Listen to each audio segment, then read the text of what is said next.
C'est le 20e, oui, on n'en revient pas. Chaque semaine, 2 fois ou même 3 fois par semaine, le ministre des Affaires foncières, le professeur Robert Mbouingabila, l'administration foncière ainsi que moi-même entrons dans vos maisons pour vous informer, vous éclaircir et donner des solutions sur les questions foncières. Bienvenue dans ce nouveau numéro de Reporter. Qui dit nouveau numéro dit nouveau site. Le ministère des Affaires foncières gère la terre, mais il a aussi le droit d'en faire la promotion pour que la République démocratique du Congo puisse rentrer dans sa place d'antan et aussi pour son développement. Le site qui nous accueille ces jours, c'est la concession Zamba Dangui qui a de multiples facettes. L'une des facettes, c'est d'abord les symphonies naturelles, un site touristique. Vous êtes congolais ou étranger, vous faites un tour à Kinshasa, capitale de la République démocratique du Congo.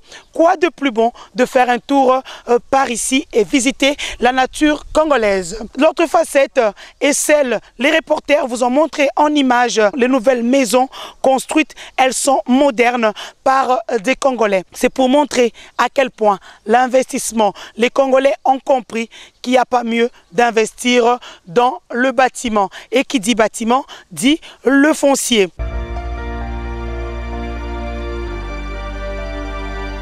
Et comme je venais de le dire, nous sommes au sein de la concession Zamba Dangui avec son Excellence, Monsieur le ministre des Affaires foncières, le professeur Robert Mbouingabila. Bonjour. Bonjour. Excellence, c'est vrai qu'à travers ce magazine, on retrouve toujours des problèmes. Le site qui nous accueille ces jours a aussi des problèmes comme partout. Et donc, nos reporters ont fait un travail de terrain et ont remarqué que le propriétaire de la concession, qui ne fait plus partir de l'ASBL, trouve qu'on empiète sa concession qui est privée. Et dans ces cas-là, quelle solution peut-on envisager? Je voudrais commencer par dire que je connais très bien mon vieux Ndangui, n'est-ce pas? Depuis des années. Je sais aussi qu'il est le propriétaire de cette concession. Que lui-même était à la tête de cette ASBL Message du Graal et qu'il a cédé une partie de cette concession à l'ASBL pour ériger, je veux dire, les temples et tout ce qui pouvait y être. Mais par la suite, ils se sont brouillés.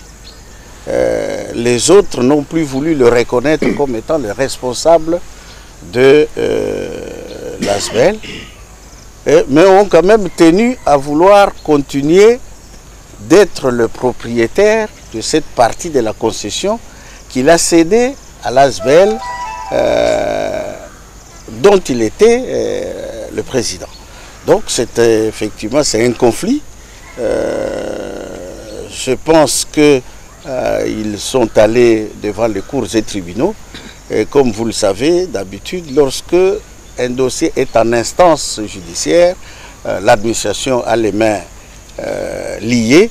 On attend l'issue de cette instance judiciaire pour qu'on exécute si les arrêts qui sont rendus ou les jugements qui sont rendus donnent des instructions à l'administration des affaires foncières pour exécuter le contenu de cet arrêt. C'est un peu dramatique, mais j'ai dit une fois au vieux Ndangui que c'est malheureux de constater que dans la plupart des ASBL à consonance religieuse ou spirituelle, très souvent il y a toujours des problèmes de conflits de personnes ou de personnalités qui aboutissent finalement à presque paralyser les activités de l'association, alors que ce sont des activités importantes par rapport à l'évolution spirituelle de nos concitoyens.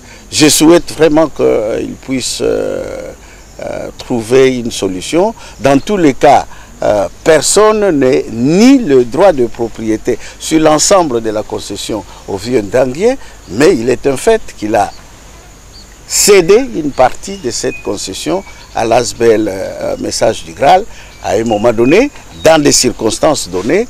Maintenant que ces circonstances ne sont plus les mêmes, faut-il que ceux qui sont finalement, je peux le dire, peut-être les déserteurs ou les contestataires, faut-il qu'ils continuent de se considérer comme étant eux qui représentent l'ASBL et donc qui continuent de revendiquer le droit de propriété sur cette partie que le vieux avait cédée. Je pense que il faut régler les problèmes d'abord au niveau de l'ASBL par rapport à la personnalité juridique et aux dirigeants qui sont reconnus par rapport à ça. Et alors, à ce moment-là, l'on verra bien. Si c'est la partie contestataire n'est pas reconnue comme étant celle qui représente l'ASBL Message du Graal, eh bien, elle n'a aucun droit à pouvoir revendiquer sur la concession, la partie de la concession qui lui a été cédée. Excellence, la semaine passée, lors de la diffusion du numéro 19 du magazine Reporter, on a eu beaucoup d'intervenants. C'est pour ça aujourd'hui on n'aura pas vraiment de thème. Donc aujourd'hui vous allez juste répondre aux questions de nos téléspectateurs.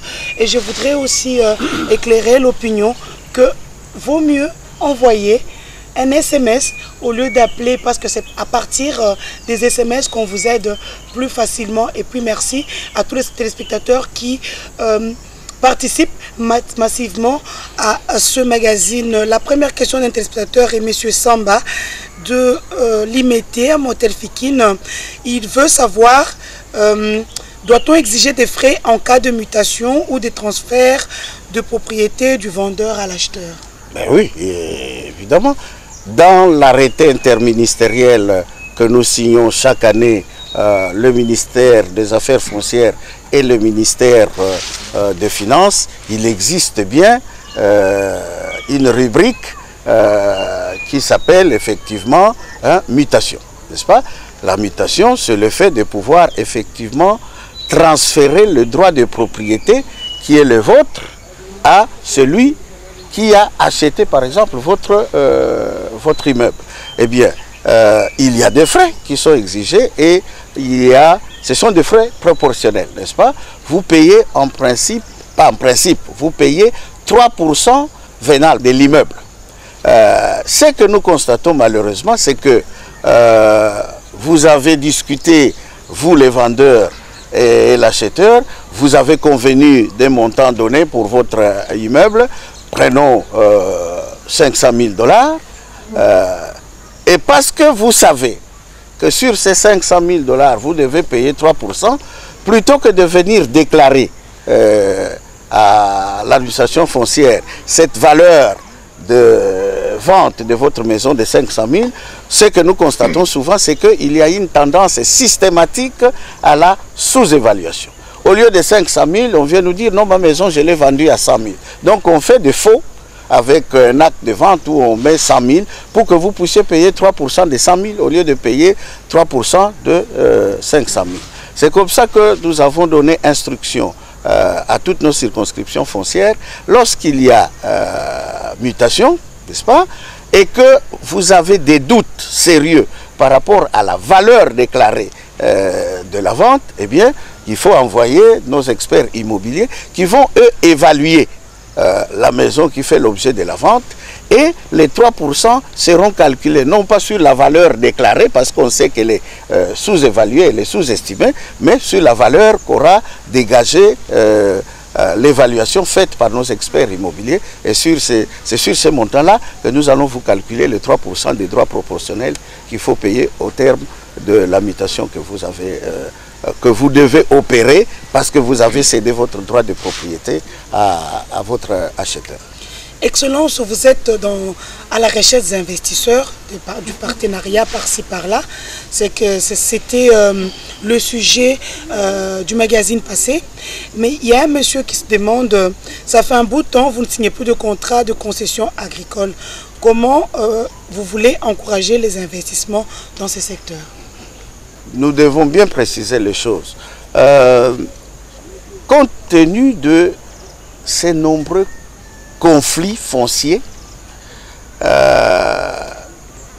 qui fournissent, comme nous le savons, près de 85 à 90% de toutes les affaires qui sont traitées dans nos cours et tribunaux, il a été demandé un moratoire par rapport à la distribution des terres, pas sur l'ensemble du territoire comme tel, plutôt dans les zones à conflit, n'est-ce pas?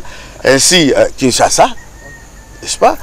Kinshasa, que ce soit le milieu urbain, que ce soit les zones périphériques, et même les fameux plateaux de Bateke, c'est des zones où les conflits sont nombreux, n'est-ce pas? C'est comme ça que son Excellence, Monsieur le Premier ministre, a pris une décision, un peu une sorte de moratoire, n'est-ce pas, pour dire, avant d'y voir clair, essayez de ne pas continuer pour le moment de procéder à des distributions de terres et donc à la signature de contrats de concession nouveaux. En ce qui concerne les anciens, il n'y a pas une interdiction à signer. Seulement, il faut présenter les dossiers qui sont transmis à ma signature d'abord à une validation de son Excellence Monsieur le Premier ministre avant que moi je ne puisse signer. Donc nous sommes à ce stade-là. Excellence, il y a aussi un monsieur Vital Mebi, qui veut savoir, lorsque vous avez déjà un contrat bien établi et vous venez d'ajouter une nouvelle maison dans la parcelle, que faut-il faire? Ben, il faut réactualiser les documents, c'est évident. Parce que lorsqu'on vous donne votre certificat d'enregistrement, mon ami Vital verra que dans le certificat d'enregistrement est attaché un croquis qui donne à la fois la dimension de votre parcelle et la situation de votre maison dans cette parcelle. Si vous y construisez une deuxième maison, c'est évident, il faut aller à l'administration foncière, dans votre circonscription foncière, pour demander de pouvoir effectivement actualiser votre certificat. Parce que le croquis qui accompagne le certificat va changer. On va y mettre deux maisons au lieu d'une seule et à ce moment-là, effectivement, votre deuxième maison sera également votre... le droit de propriété de votre deuxième maison sera également représenté sur votre certificat d'enregistrement. Il y a un autre qui veut demander que faire ou à qui s'adresser pour le problème d'empiètement. Faut-il qu'on s'entende très bien sur ce qu'on entend par empiètement, n'est-ce pas? L'empiètement, les cas les plus fréquents, c'est que nous avons deux voisins, chacun a une parcelle, et l'un de deux dépasse, si vous voulez, la limite de sa parcelle et va faire des activités sur une partie ou sur l'ensemble de la parcelle du voisin. Bon, en principe, si nous avons deux parcelles qui sont cadastrées et qui sont sur lesquelles on a émis des titres, chacun d'eux, sur son titre, a le croquis et les dimensions de sa parcelle. Donc, lorsque vous pensez ou lorsque vous voyez que votre voisin empiète sur votre parcelle, eh bien, il n'y a nulle part où aller, ce n'est ni chez le chef de quartier, ni chez le bourgmestre. Il faut revenir vers l'administration foncière, faire, informer l'administration foncière et demander que les services de l'administration foncière viennent d'abord s'enquérir de la situation, faire rapport et demander de rétablir chacun dans les limites de sa concession. Donc il faut s'adresser à l'administration foncière. Il y en a qui préfèrent ou qui privilégient d'aller en justice. Je préfère qu'avant d'aller en justice, qu'on se rende d'abord à l'administration des affaires foncières pour voir si on ne peut pas à ce niveau-là déjà régler le problème plutôt que d'aller dans des procédures judiciaires qui prennent du temps et qui finissent finalement parfois par décourager les uns et les autres parce que, mon Dieu, c'est pas évident. Il y a un téléspectateur qui nous suit depuis Matadi qui veut savoir, vous dites que bientôt le prix du certificat d'enregistrement sera fixé et vous demandez aux gens d'aller les chercher alors que les investisseurs dont vous avez parlé ne sont pas encore là. Est-ce qu'après ils vont encore aller payer des frais? pour avoir notre certificat sécurisé? Je pense avoir bien dit que le prix qui va être fixé, c'est un prix par rapport au certificat sécurisé. J'ai toujours répondu que jusqu'ici, il n'y a pas un texte réglementaire qui fixe le coût du certificat. Maintenant que nous allons, parce que c'est l'une des causes que nous avons identifiées, l'une des sources importantes des conflits fonciers, nous avons dit nous allons émettre un titre qui est sécurisé. Sécurisé à double titre. D'abord, sur le plan des données qui sont enregistrées au niveau informatique, n'est-ce pas? Donc, dans la banque, dans la base des données, nous allons mettre des mécanismes tels que n'importe qui ne peut pas accéder à cette banque de données. Même ceux qui y accèdent auront des codes. Et donc, ça peut être les ministres, ça peut être le secrétaire général, ça peut être le conservateur. Il est en mesure de savoir à tout moment, c'est tel agent qui est entré dans la base de données à telle heure et qui a introduit ou qui a voulu introduire tel élément. Et ça peut être en temps réel, comme on dit, c'est-à-dire au moment même où vous entrez là-dedans, il peut y avoir un signal qui permet aux responsables de pouvoir se rendre compte, tiens, il y a quelqu'un qui entre dans la base de données. Et donc, je peux immédiatement moi-même me brancher là-dessus et poser la question directement, monsieur, qu'est-ce que vous êtes en train de faire et pourquoi voulez-vous... Donc, c'est ce titre sécurisé-là, d'abord sur le plan électronique et puis sur le plan du titre physique lui-même. Parce que nous allons utiliser, vous l'avez vu à Montauban, le code à bulles, n'est-ce pas, qui est la propriété de Prouftag. Nous allons également émettre la petite carte sécurisée qui permet d'emmagasiner toutes les informations sur les certificats. Eh bien, c'est ces certificats-là dont nous allons fixer le prix. Je peux dire à notre ami que nous sommes dans le cadre de programmation de préparatifs du budget, nous sommes en train d'élaborer déjà la note qu'il faut adresser aux commissions gouvernementales avec les propositions, n'est-ce pas, pour que dans le cadre de l'adoption, disons, de prévision budgétaire au niveau du Conseil des ministres, que effectivement ces textes-là également soient adoptés et que donc la signature soit faite. J'ai parlé souvent d'un décret du Premier ministre, mais les services m'ont fait comprendre qu'en réalité, tous ces tarifs, tous ces frais sont fixés par arrêté interministériel et non pas par décret du Premier ministre. Donc nous allons voir effectivement, ce que nous allons chercher maintenant, c'est l'accord du Conseil des ministres pour que nous puissions, mon collègue de finances et moi, signer l'arrêté fixant le prix de certificat sécurisé. Donc ce n'est pas le certificat d'aujourd'hui qu'on va donner et puis on attendra que vienne le certificat sécurisé pour dire venez encore. Par contre, il est évident que ceux qui ont aujourd'hui les certificats feront l'opération que nous appelons de conversion. C'est-à-dire qu'ils abandonneront, comme nous l'avons fait pour les passeports, avant les passeports biométriques, il y avait des détenteurs de passeports, eh bien ils ont dit convertir leur passeport, je veux dire classique, en passeport biométrique. C'est la même chose que nous ferons en ce qui concerne les certificats. Et le coût de la conversion sera évidemment différent de celui de l'acquisition. Excellence, beaucoup d'inspecteurs veulent savoir votre position sur l'espace Mimosa et le camp de tir qui est construit, paraît-il, par certaines autorités de ce pays. Il faut d'abord que nous puissions avoir le rapport de notre circonscription foncière par rapport à la situation réelle de ces sites. Il est vrai que différentes autorités traditionnelles revendiquent des droits de propriété sur, pas seulement Mimosa, c'est la baie d'Engaliema, c'est Mboudi, c'est Mitendele, toutes ces questions. Et très souvent, malheureusement, c'est elles qui se décident à pouvoir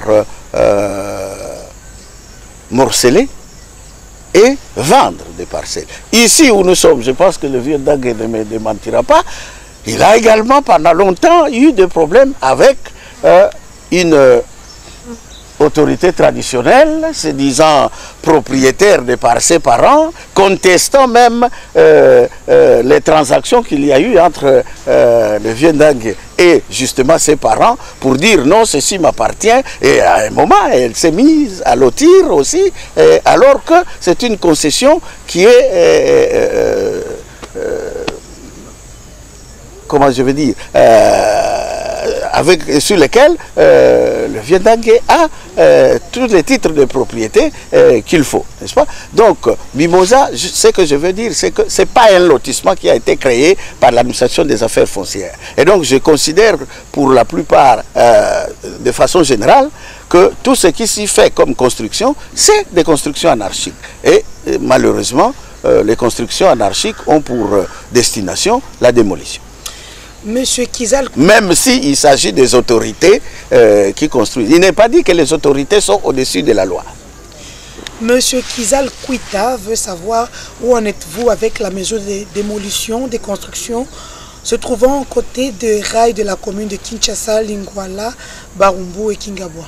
Il me semble que on a même eu, je crois, quelques procès ou actions en justice contre la ville, contre certains ministères, parce que des démolitions ont été faites. Ce qui a été dit, c'est qu'on prenait un espace de 7 à 8 mètres de chaque côté de la voie ferrée et toutes les maisons qui se trouvaient à l'intérieur de cet espace-là avaient été démolies. Je peux parler, par exemple, puisqu'on soulève Kitambo ou Ngalema, je ne sais pas très bien si c'est Kitambo ou Ngalema là-bas, mais l'honorable Élisée Dimanja, n'est-ce pas, qui a longtemps fait du bruit à la télévision pour dire qu'on avait détruit sa maison simplement parce qu'elle était de l'opposition, parce que sa maison se situerait au-delà de cet espace-là. Donc je pense que celles qui n'ont pas été détruites sont les maisons qui sont au-delà de cette limite de 7 mètres de chaque côté de la voie ferrée.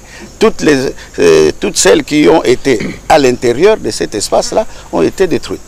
Il y a un agent de la radio-télévision congolaise qui veut savoir est-ce que les propriétaires des maisons de la concession Mimosa octroyées aux médecins à Kinshasa ont droit au morcellement volontaire de leurs terres? Mais qui morcelle? Et qui doit morceler? Les maisons de cette concession Mimosa, à ce que je sache, aurait été, je dis bien, aurait été attribuées aux médecins par le maréchal Mobutu.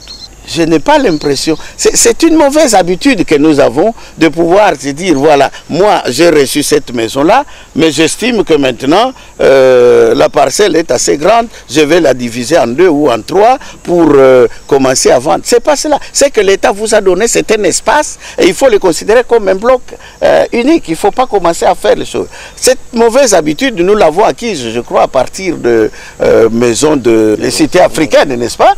Tous ceux qui ont regardé à Bandal, regardez à Lemba, regardez à Matete, tous ceux qui ont, c'est eux qui ont commencé, qui ont des appartements ou des maisons au coin, ont commencé à agrandir les parcelles en mettant des murs. Finalement, tous les voisins se sont dit, moi aussi, j'ai construit un mur et je vais jusqu'à la chaussée, comme ça j'ai une cour. C'était pas comme ça que les colonisateurs et les fonds d'avance et tout ça avaient fait le plan, n'est-ce pas, d'urbanisation de ces cités. Donc, toutes ces mesures ou toutes ces demandes de... comment on appelle ça, de morcellement et tout ça, normalement, nos administrations foncières ne doivent y réserver qu'une fin de non-recevoir. Parce que ça modifie inutilement le plan cadastral. Et ensuite, ça crée souvent des problèmes entre voisins ou entre les choses. Parce qu'il y en a qui vont jusqu'à occuper l'avenue et empêchant les autres qui sont derrière de pouvoir accéder à leur maison. Monsieur Joseph Mouarabou Mouzaliwa veut savoir, en fait, il veut dénoncer, c'est aussi une bonne chose pour les téléspectateurs qui dénoncent des choses dont nous ne sommes pas au courant. Il y a des constructions anarchiques au pont Maréchal qui pèsent sur le site touristique je ne sais pas lequel, le pont Maréchal, franchement. Le pont Maréchal, c'est le pont sur le fleuve Congo à Matadi. La permission de construire a été autorisée par vos services. Êtes-vous au courant? Trouvez la solution. Mais je ne sais pas de quelle construction anarchique il parle. Je passe tout le temps au Bas-Congo. Je passe tous les jours par le pont Maréchal. Je ne sais pas à quel niveau il situe ces constructions anarchiques. Il y a à côté du poste de péage de l'OEBK, de hangars ou presque des paillotes qui ont été construites là-bas, mais ce ne sont pas des constructions qui, je ne sais pas, sont ou mettent en danger le pont Maréchal. Plus loin d'ailleurs, là où était le port pour le bac, n'est-ce pas, quand le pont n'existait pas, il y a même un hôtel qui a été construit là-bas. Qui a autorisé la construction, qui a fait les lotissements là-bas, sont nos services, je ne sais pas. Je sais par exemple que lui, il ne parle que de ces constructions anarchiques qu'il voit au pont Maréchal, mais il peut savoir que tout au-dessus, vers la piste de l'aéroport, il y a également des maisons qui sont là. Mais ces maisons-là ont été construites dans le cadre d'un plan de construction de l'habitat qui avait été fait à l'époque du gouvernement 1+4. Hein, on avait commencé à construire des maisons dans toutes les grandes villes.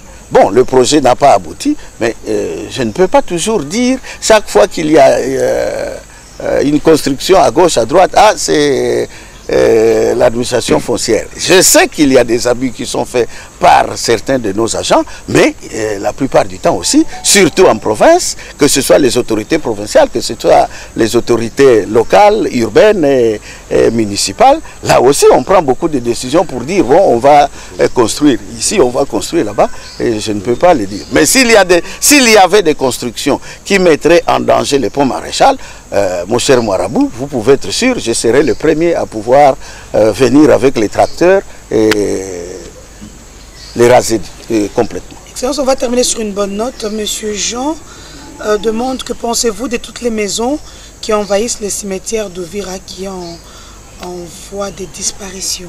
Les cimetières d'Ouvira ou les cimetières de Kasavubu ou les cimetières de Kinsuka, les cimetières de Mikonga, les cimetières de Bukavu ou de Lubumbashi. Les cimetières, c'est des sites publics. On va enterrer les gens. Nous devons avoir du respect pour nos morts. Vous ne pouvez pas vous permettre, chaque fois que nous allons enterrer quelqu'un, qu'est-ce que nous disons? Repose en paix. Mais si vous allez mettre votre maison dessus sa tombe, est-ce que vous contribuez à justement lui apporter cette paix que vous lui avez souhaitée au moment où vous l'avez enterré? Donc, que notre ami se tranquillise. S'il y a effectivement des constructions anarchiques sur le site d'Ouvira, nous allons obtenir le rapport de notre circonscription foncière et nous allons demander au maire de la ville d'Ouvira de prendre un arrêté de démolition de toutes ces constructions anarchiques. Excellence, on va respecter le timing qui nous est accordé par la radio-télévision nationale congolaise. On ne saura pas terminer toutes les questions aujourd'hui. On les remet pour la semaine prochaine et je vous dis merci. Reporter, c'est terminé pour aujourd'hui. Je tiens à remercier toute mon équipe technique de la radio-télévision nationale congolaise. Je remercie aussi nos visiteurs d'un jour. Je cite les mouches, les maringouins que nous avons trouvés sur le site. Et donc, et toute c'est les symphonies naturelles, tout ça. Hein? Toute l'administration foncière qui accompagne son excellence, le professeur Robert Mwingabila, dans toutes ces émissions. On se retrouve la semaine prochaine, la même chaîne, la même heure. Au revoir.